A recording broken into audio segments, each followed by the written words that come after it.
The weight of a crown forged in stars. What does it cost to be the strong one in a world that never lets you fall? Not the applause, not the awards, not the flashing cameras, but the silence.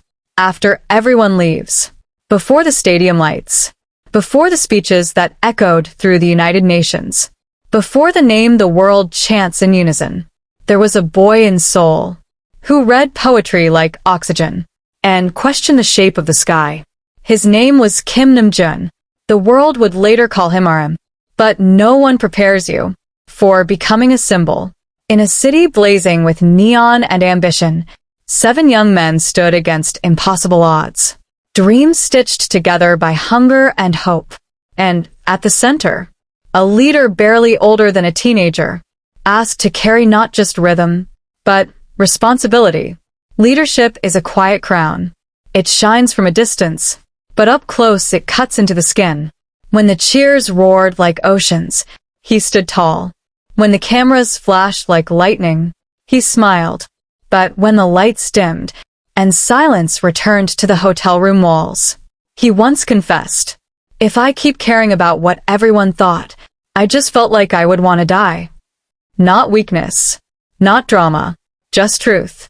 Because perfection becomes a prison. When millions expect you never to crack, the system demanded flawlessness. Youth sold as spectacle, emotion polished until it looked untouchable. And still, he chose honesty.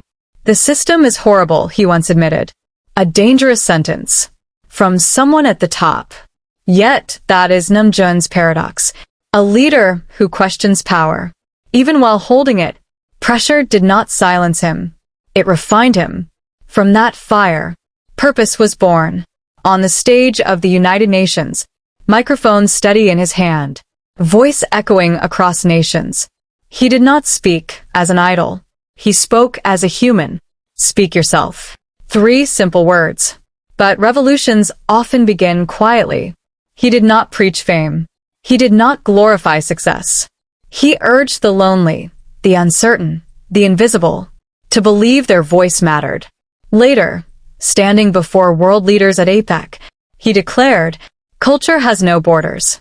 And in that moment, music became diplomacy. Lyrics became bridges. Art became healing. This is leadership, not domination, but illumination, not ego, but empathy. Through exhaustion, criticism, global pressure, and the suffocating microscope of fame, RM remained curious, reading, reflecting, admitting mistakes, growing publicly. He once described himself as a constellation of mistakes. But constellations are how sailors find direction. The crown he wears is not forged in gold. It is forged in doubt faced head-on, in sleepless nights turned into verses, in choosing growth over pride, in standing steady so 6 others can shine. And perhaps that is his greatest art. Not rap, not speeches, not awards, but balance. The balance between philosopher and performer, between vulnerability and strength, between global icon and the boy who still wonders about the sky.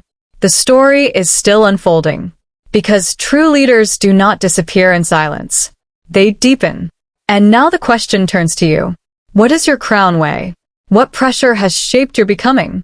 If given a microphone to your own life, would you speak yourself or stay silent beneath expectations that were never truly yours?